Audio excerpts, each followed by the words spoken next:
I don't think we're using the power of TUIs to their maximum these days. We have these like coding agents, like we're using stuff in the terminal, but I really feel like there's like some other ways that we can explore and some other ways that will change the industry forever. So I think terminal is the way to go with that. It's text-based. LLMs can understand it. You don't have to parse anything. You just have text. So yeah, I think that's the future that we are going towards. Hi, this is John McBride, and you're listening to Open Source Ready, a bi-weekly series where we discuss the evolution of open source software and its impact on the tech landscape. Along with my co-host, Brian Douglas, we'll explore topics like open source AI, the business, and sustainability of open source. Open Source Ready is brought to you by Heavybit, the leading investor in developer-first startups. For more information, visit heavybit.com. If you're interested in being a guest on this show, or you would like to suggest a topic, find us on x.com/opensourceready. Welcome back to another episode of Open Source Ready. As always, here with Brian in sunny California. How are you doing, Brian? I'm doing good. It's sunny in Oakland. I can't speak for San Francisco, but we tend to have different weather patterns, even though we're like only 7 miles away. Very nice. Well, calling in from the other side of the globe, I guess, in Germany, we have Orhun. Hey, how you doing? Yeah, thanks for having me on this show.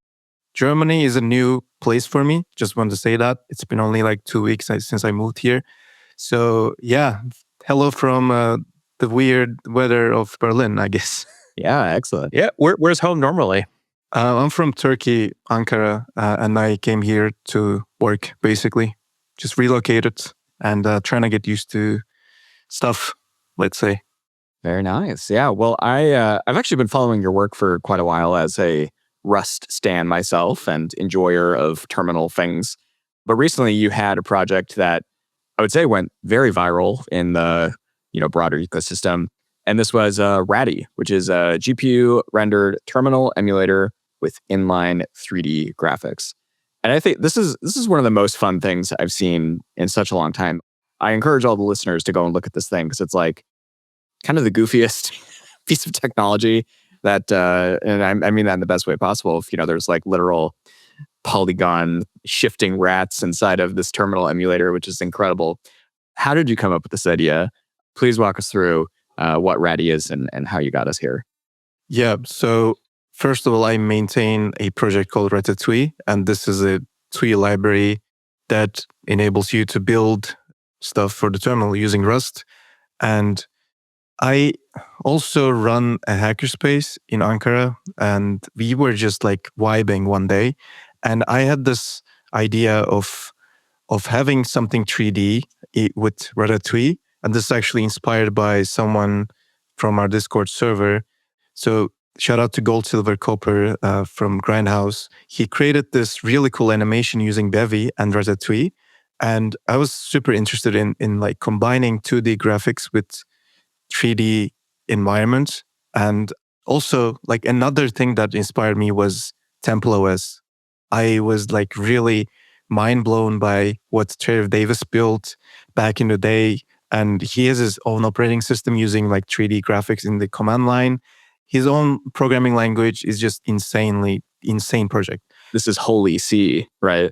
Yeah, Holy C, TempleOS. And, I had this like idea in the back of my mind. So during that day at the hackerspace, I was like, okay, I have this repo where I have this like cool animation with Bevy and it's using Rust. And I've been wanting to like create something like this for a long time. So I just experimented a little bit. I created this like really simple terminal emulator, and I tried to, of course, wipe coding. I tried to like put like some objects in that space, and I was like, okay, what's like the first thing that I can do? And I put the rat object as the cursor in the terminal, just to prove that you can actually combine these two worlds. And then I did that, and I was like, okay, this is actually it's usable. Like of course, it was looking really bad, but then I worked on it a little bit, and then just wipe coded more, and like probably I spent like 2 weeks just every day working on adding a new feature, making it customizable. building demos for this because like what's the use case, right? So I built this drawing demo where you could just like draw on the terminal and you have this 3D visualization at real time. There's some other demos, like there's this TempleOS inspired demo that is basically placing 3D objects in a document, like basically like a text document. You have 3D objects, so you can delete them, you can move them around with your cursor, you can copy paste them and so on. Well, not copy paste, but probably you could. But so yeah, this was basically a combination of years of like thinking of, doing something like TempleOS. And also it's, I think, a very cool showcase for Ratatouille as well, because this whole thing is using Ratatouille in the backend of like with Bevy. So I've been wanting to just show the people the power of this terminal user interface, because it's not just something that you can build TUIs. You can actually do embedded. You can do many other things. You can do like things like Ratty and so on. So basically, like this was a good project to showcase Ratatouille and also just like put this like idea of a TempleOS terminal into reality with a more modern world's standards like ANSI escape codes and so on. Right. So yeah, I guess this idea was just lying in the back of my mind for a while. It's just like now with the age of AI, I was like, okay, let me just do it. Yeah, very cool. I love the intersection of, just like you said, the 2D space, which typically for people living in the terminal would just be the text flowing down, and then all the 3D stuff, but then also being able to like take that 2D space and twist it and morph it and spin it around or move it. Do you ever think about that intersection of user experience and like realms we have not yet explored, like I guess literal dimensions we have yet to explore? Yeah. So while building this, I was always questioning the usability of this terminal, because normally you have the terminal emulator and you type in a command, you get the output and it just works, right? So you don't need like 3D rendering, you don't need a spinning rat cursor, although it's hella fun, but you don't need it. So I was like, okay, how can I push this further? How can I make this thing really usable? So some things that I've experimented but not yet implemented or like published is you could have another dimension in the 3D space. So the terminal is a buffer, right? And having a 3D dimension is making you able to actually render other things such as the history of the terminal. So you have the scroll back like the buffer. So imagine you run a command and then you capture that state of the terminal, and you can just, as you type in things, you just like have this layers of terminal representations. So I had this like, I guess 4D terminal where you can actually rotate, like you see the terminal from front, but you rotate it and then there's like it goes like this. So there's like the history of the terminal. Like files in a filing cabinet. Exactly. So you can basically like click and then you can just go back to the previous history of the terminal. So there's like so many things that you can do with this. But I think that was the most like crazy one. Well, I tried like at some point I was like, okay, it was like 3 a.m. So I was like, okay, I'm going to put a rat in the background and the rat will just throw ANSI escape codes to the terminal and they will appear on the terminal. Because I don't know, like I thought that, having these like 3D, like it's a game, right? It's a game engine. Bevy is literally a game engine. You can do whatever. Yeah. So you can like do things like this. You can have like, have the history of the terminal represented in a different way. There are so many things that you can do, but yeah, there's definitely a room for experimentation in that space. Yeah, it's so interesting too with the game engine piece. There was this tweet, I'd have to dig it up, from somebody on the Claude Code team months ago about how one of the ways they think about Claude Code actually inside of Claude Code is like a game engine where it's like these state engines and it's all this stuff that they're rendering and rasterizing, and then like that is what appears as like the TUI on the actual terminal. Just kind of crazy to think about that they have to do all that for Claude Code. But the amount of state that it ends up getting kind of managed, much like you would in a game, is kind of insane. Speaking more broadly to Ratatouille, which is, again, you mentioned it just briefly, but is a very excellent terminal user interface library for Rust. Do you think about these things as it relates to AI now that I guess AI is really living in the terminal now?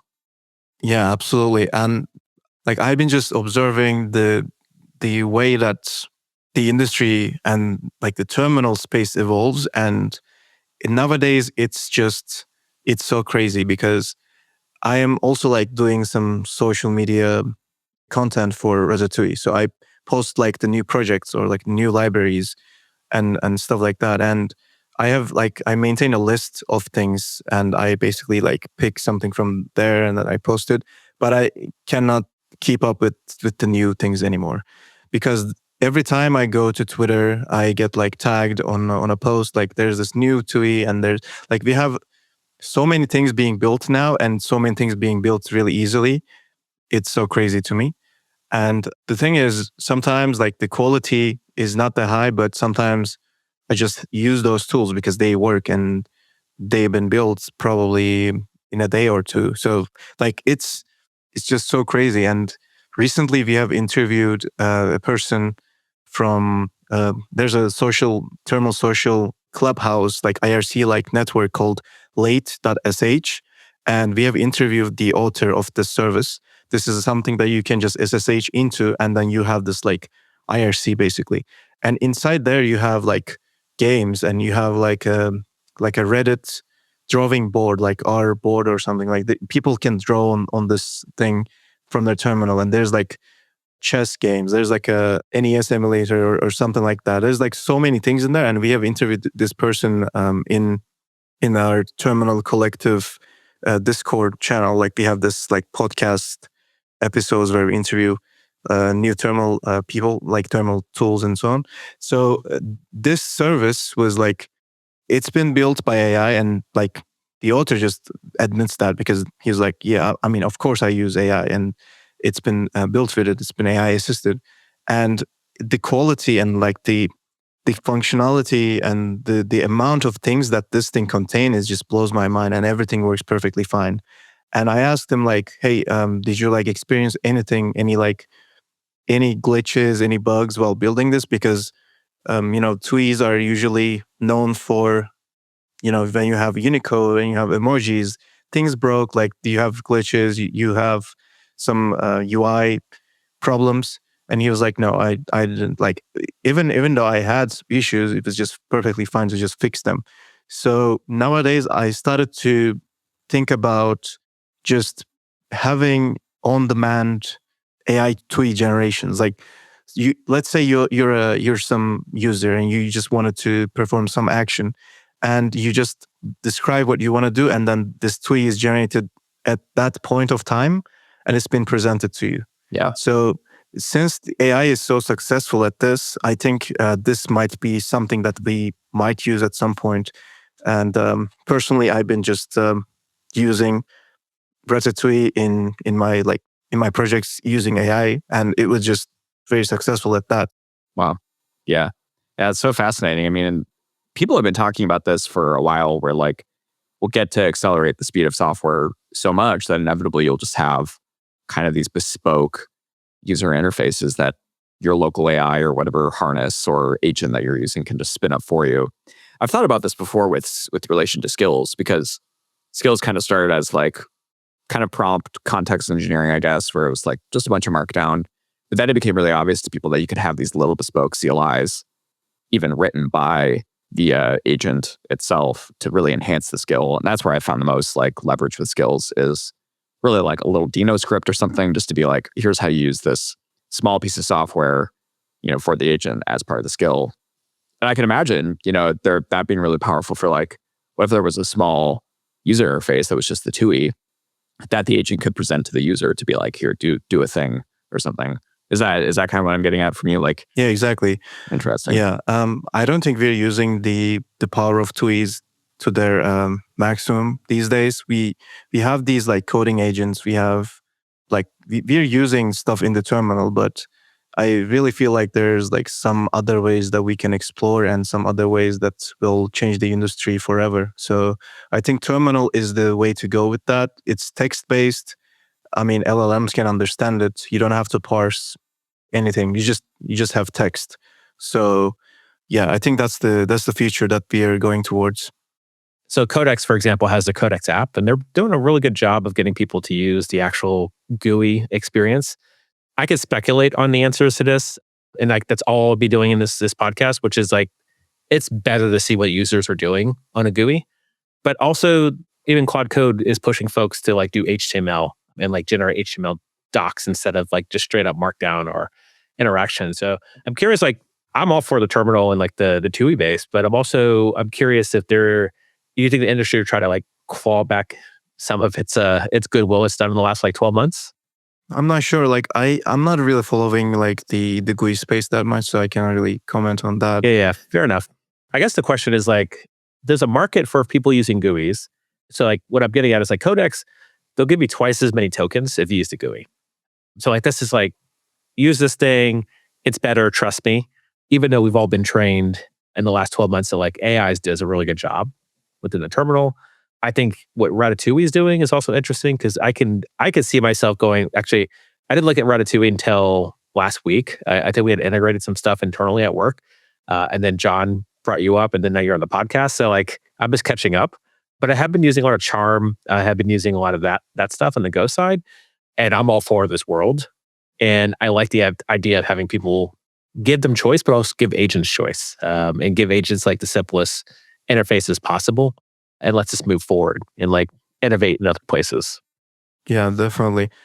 One other like interesting thing that I've witnessed like in the last months is that nowadays people are so like getting used to the terminal, even though they don't have a tech background. They are just like, they know what a terminal is and they've been using these LLM tools in the terminal.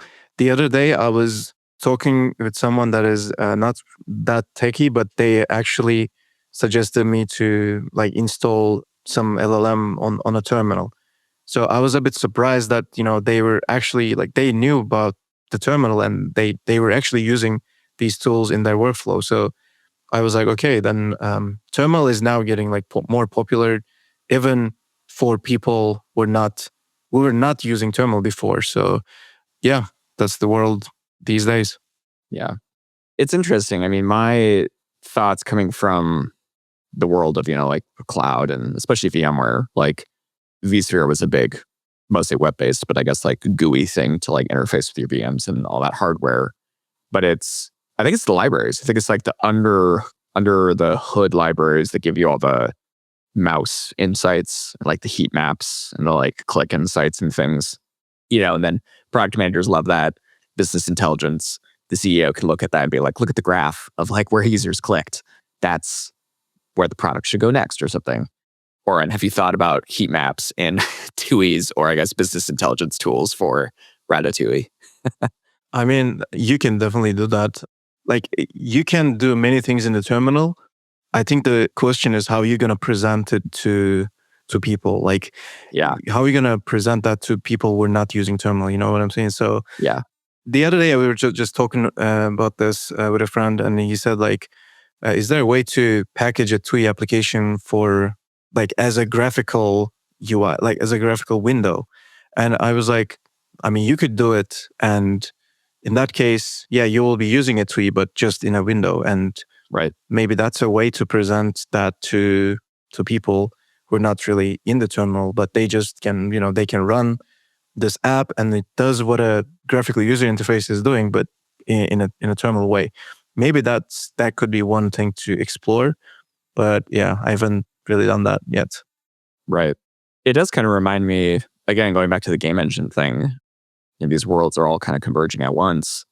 In the Fallout series, there's like literal like terminal boxes that you can walk up to then like read the logs or do the like little hacking, opening key minigame thing.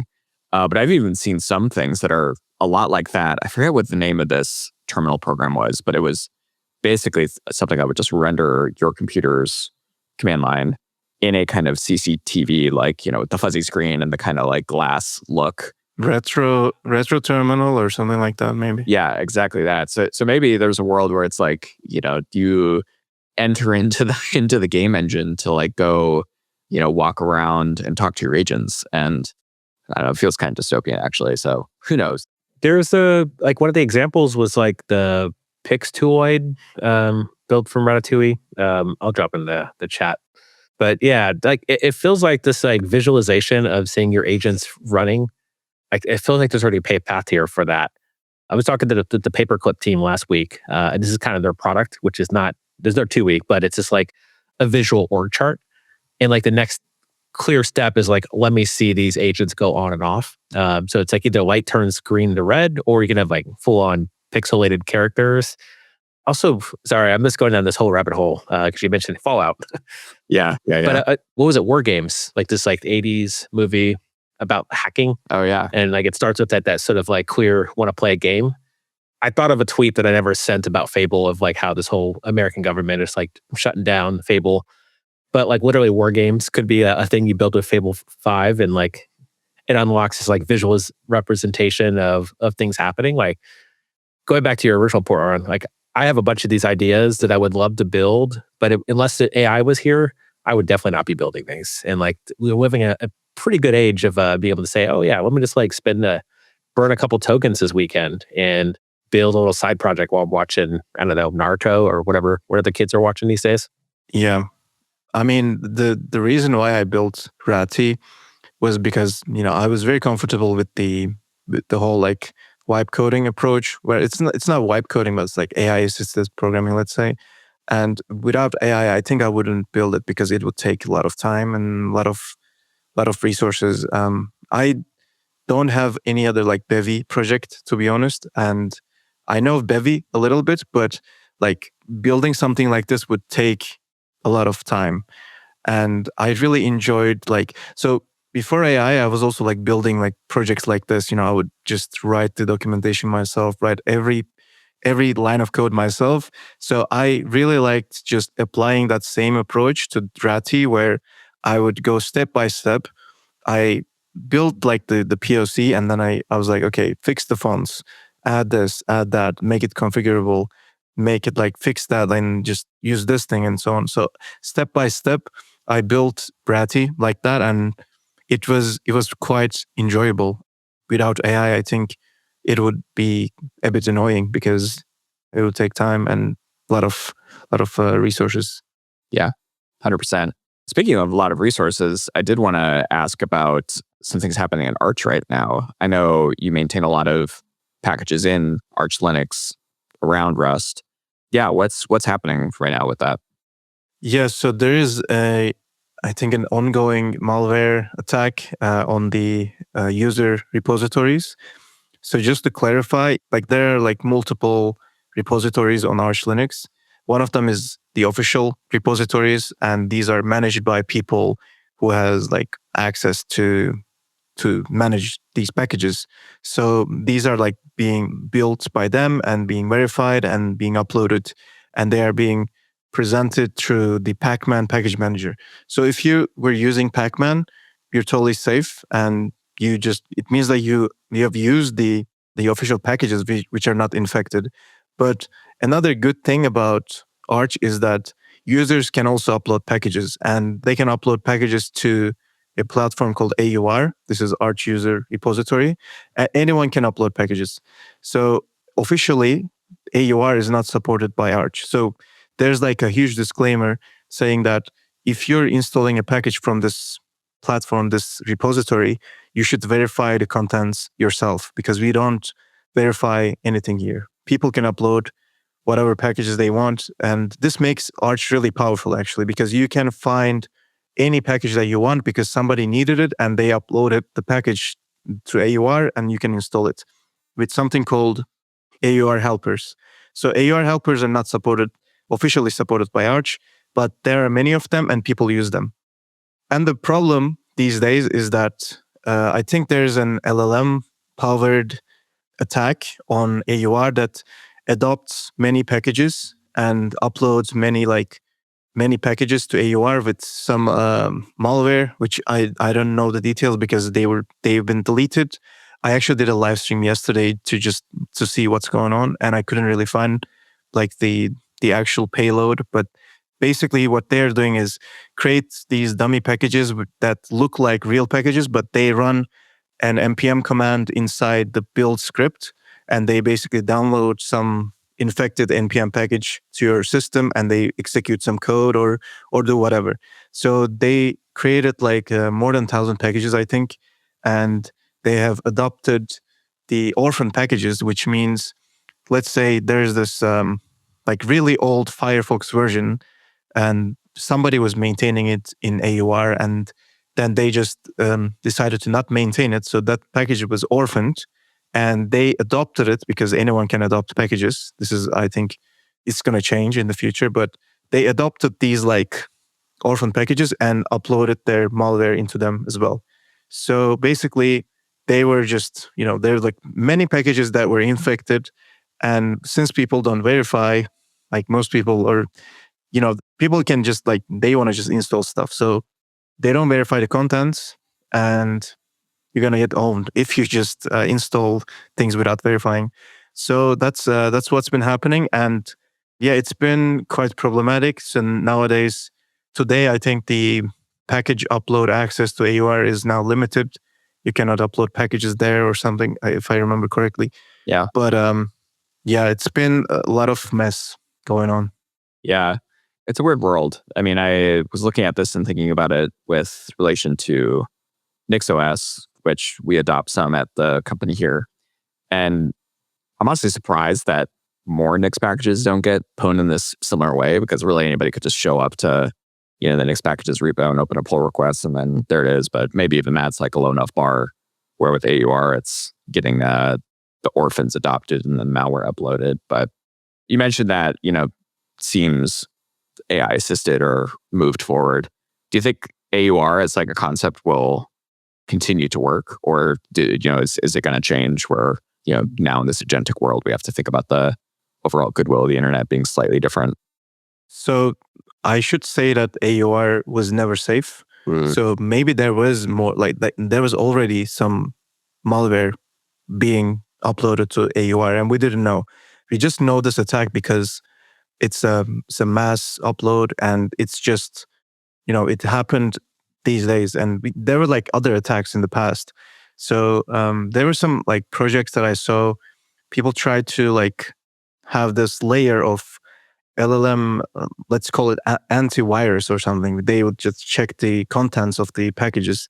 So before you install something, they just check the contents of the package with an LLM and so on.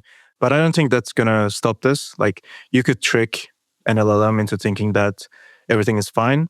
And since Arch Linux is using bash scripts heavily, so the package build files, the package manifests are just bash scripts. So you can do anything in there, and you can just trick the LLM into thinking that everything is fine, but maybe not everything is fine. So I don't think that's the solution. And I don't think there's a solution. Like, as a user, you're responsible for your own system. And this is literally a platform that is being used by the other users. So they just upload packages there, and you just need to be careful. Maybe the orphan mechanism should be changed so that people cannot adopt packages that easily. Maybe there should be some verification for registration on the AUR. But other than that, I think, yeah, this is purely a like responsibility issue of the users. And that's how I see it, at least. Yeah, interesting. It reminds me of something that happened in FlatHub a couple of weeks ago, where I think they disallowed, in an application for listing something on FlatHub, which is, for the listeners, another Linux package place to go get software. They pretty much explicitly disallowed like AI-assisted code or AI-generated documentation or any of that stuff in the application to FlatHub. I don't know if that I don't know how you enforce that anymore. It's kind of my hot take. I mean, it feels unenforceable unless you're hand-rolling everything, right? I mean, the funny thing is they actually exploit NPM. Like, in the package, they run some npm install command, which there was like I don't remember the package's name, but something log file, atomic log file or something like that. This was the infected package. So they were just like running npm install atomic log file, and they would just install the malware. And this was like let's say we ban like npm commands, right? They actually switched to bun. Like, they started using bun after after a while, because they were like, okay, people just realized the npm commands, like they saw it, so they switched the bun, and there's like endless things that you can do because it's literally just a bash script. So yeah, it's a funny world. Like more that you try to like ban things, there's like more like workarounds. So that's like accelerated because of AI. Now you're just like brute forcing is like taken to like and then a whole nother scale when it comes to like now I've just got tokens. I can try a bunch of things. 0 days, like now we have Mythos that just came out for like a moment and it's back under wraps. But yeah, we're going to be in a really funny world moving forward. And I don't know if we can actually, I don't know if humans are going to be able to keep ahead of all this stuff if everyone's just like going all in on these like supply chain attacks based on whatever the model can take you to. Yeah. The crazy thing is it's like supply chain attacks on top of existing systems that are all already deeply integrated. Like the core assumption there is that most developers downloading software from ARU have npm, which is probably a pretty safe assumption, much worse, spread of malware if it was like, well, they probably have, I don't know, the like OCaml package manager Dune installed, which like nobody has installed, right? So it's all this like deeply integrated, deep vertical software integration with stuff, I actually heard that one of the infected packages, it was installing a Rust binary as a systemd service or something like that, but I couldn't verify it. Oh, wow. I couldn't find that package because the history of the AUR packages are now deleted. So I couldn't really just look into it. I was really curious because it sounded like the attacks got more complex, that people like realized like something is going on. And then I think the malicious party just wanted to just take things up a notch, and they just like have this more complex packages doing more complex stuff. But I couldn't verify it myself, but I heard it from someone that they were pretty complex actually. Yeah. Wow. Well, listeners, remember if you're on Arch to do some updates, take responsibility. But in the meantime, Orhun, I wanted to move us to read. So my question to you, are you ready to read? Yeah. Read. All right, I'll kick us off. I just had a few reads. The first, which I thought was very fun and kind of silly, was this like 3D game on the web browser for splitting logs. And I think this was one of those like Fable, is it 3JS, or there's some like game engine, 3D game engine in the web browser that everybody was making games with Fable, before that became too dangerous to do per the US government. Yeah, I spent probably too much time splitting firewood with this little game. It's a good time. Brian, you're like... I think the game took over my audio. Oh, no. Yes, I was like chopping wood, and it's got this like nice outdoor noise. Yeah. And it might have grabbed my mic as well. Maybe it's malware. I mean, it's listening to you.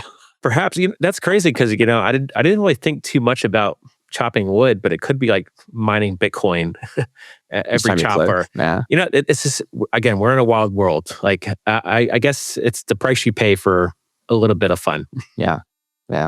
Did you play any more or any of those other games people were making with Fable and posting about? No, there was a company, like a dev observability company that had like this cool 3D rendered like Mech Warrior game on their 404 page.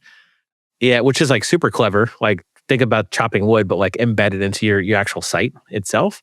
Yeah, super cool. I think what I would love to do is like do one of these things, embed into a site, but also keep it crazy performant. Like this, turn it up to 11, try to keep it like as nice as possible without taking down your entire user experience. But I'm still waiting for Fable to get unlocked again. So who knows? Yeah, it sparked some interesting conversation because I don't know. I saw some people like Jonathan Blow, who was a very big person in the indie game dev scene early on, and I guess still is today. But talking about how it's like things aren't that hard to make these days with game engines. I guess Orhun, you would know as well with like Bevy, but the production quality, the actual like polish, the like game design, a lot of that stuff. I don't know if the game dev industry is quite dead yet. But Brian, did you have a read? I have a few reads. They're all kind of related. So Codex is cutting their token pricing, which is, I guess, not rumored, but came from the Wall Street Journal. So a couple things happened last week. So we mentioned Fable 5, but so listeners at the time of recording, this is like a couple days after Fable 5 was taken away from our hands or our typing fingers. Pulled from our cold dead grip. Yeah, our dead agents. There you go. But the rumor is that Codex is going to be cutting prices because there's a bit of a race to the bottom now. So Codex, competitive Claude Code, agent harness, within the last day as well, we've got the announcement of a new model coming from Mistral, which is Le Chaton Fa, which is the fat cat, basically. My French is really bad. But what I'm getting at is that everyone's so I find out before this recording, it's a bunch of memes about how this is like better than Fable and like the benchmarks are great. Turns out, that's basically just memes and rumors for the model that hasn't been released. But there's been a lot of like talk about like distillation from the 2 days that we had for Fable and all this other world that we're sort of like walking into. So I thought those two things were interesting. Found out right before now that it was none of the fat cat stuff from Mistral was actually true. But I'm curious, like, do you think we'll have like a reverse distillation Fable 5 model from a Chinese model provider, or you think we're good for now? I think it was too fast. People really only had it a few days. I don't think you could distill. My understanding is this is like weeks, if not months long process to distill a model like that. Yeah. Given that it's many trillions of parameters. But I'm confused. Was the Mistral thing real? I thought it was just fully a meme. Or are they actually doing this? Well, it sounds like they're going to have something they're going to launch, but all the rumors felt like everyone was just like kind of like boosting up its profile on X and a bunch of other places. So I think it might be a full meme. I'm not even sure how much truth there is at this point. I mean, that's just marketing for AI frontier labs. You just gotta pump and pump, right? Yeah. Orhun, did you get a chance to play with Fable last week in like the moment that it was out? Not really. I'm just checking the Mistral stuff. I mean, I wish that this was a rat. I'm kind of sad now. Like, amazing. It could be the rat LLM. Yeah, rat AI TUI or something. There's still a chance. I mean, we get models every 3 months, so Yeah. they might pick it up now. You never know. Yeah. My last read for the week was this great little site that went, gangbusters on Hacker News. So they love a small HTML only website over there. But this is open source AI must win. And these are a lot of talking points that I've, probably to the bereavement of our listeners made over and over and over again. But, just the idea that like we're at a pretty critical juncture, I think, especially with these pretty important pieces of developer tooling and things getting integrated into our lives, being essentially like first party IP that feels like a very 90s moment where, Oracle and, Sun Microsystems and Microsoft and these like huge corporations controlled a lot of how you could do computing.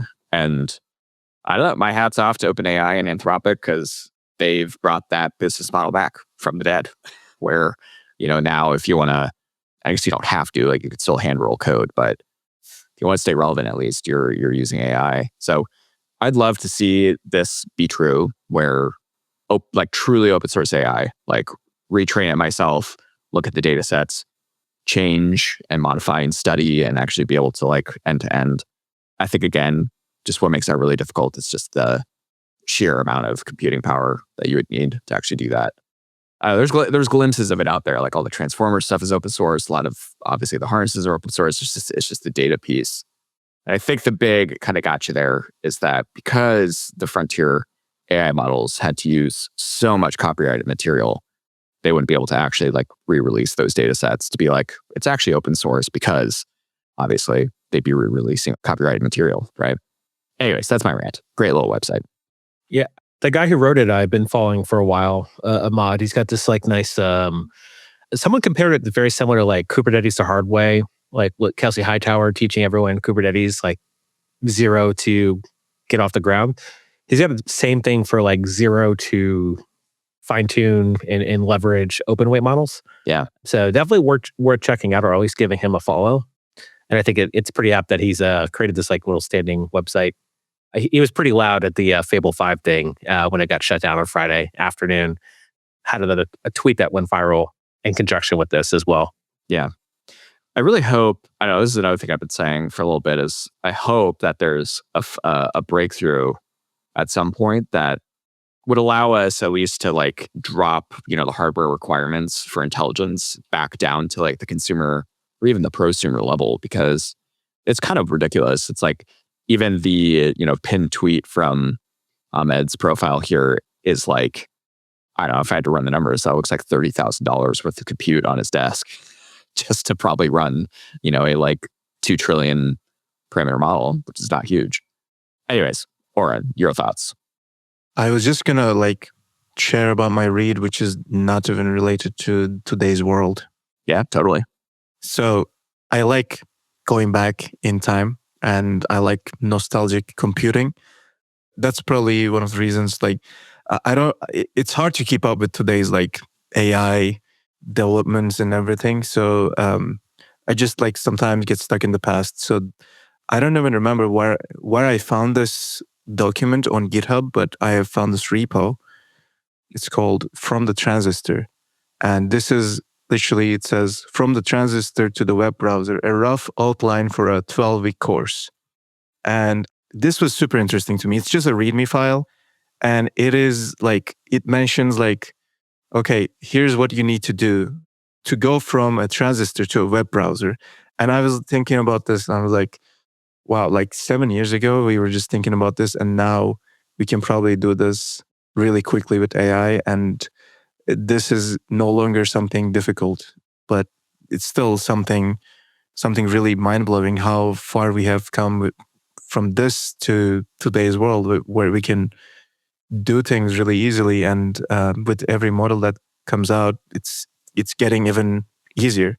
So I just discovered this document, like this just single README file, and it has some really really fun like lines in there. Like it's not supposed to be fun, but like it says something like you need to build a C compiler, and you need to like build a linker and so on. Like it's like when you think about it, it sounds really low level and really fun, and it's just mind blowing how far we have come. In terms of computing these days. Yeah. There's a whole section for writing a bootloader. Yeah. In C. Easy, right? Yeah. This is frequent. I guess we mentioned him quite a bit on the podcast. Geo Hotz. Classic. Yeah, at this point, we should just have him on the podcast because he keeps his reads keep showing up on our podcast anyway. Yeah. Geo, if you're listening, come on down. Well, Orhun, thank you so much for coming on. Everybody go check out Ratty and Ratatouille. And listeners, remember to stay ready. That's all the time we have for today. If you're interested in being a guest on the show, or if you'd like to suggest a topic, find us at x.com/opensourceready. Open Source Ready is brought to you by Heavybit, the leading investor of developer-first startups. For more information, visit heavybit.com.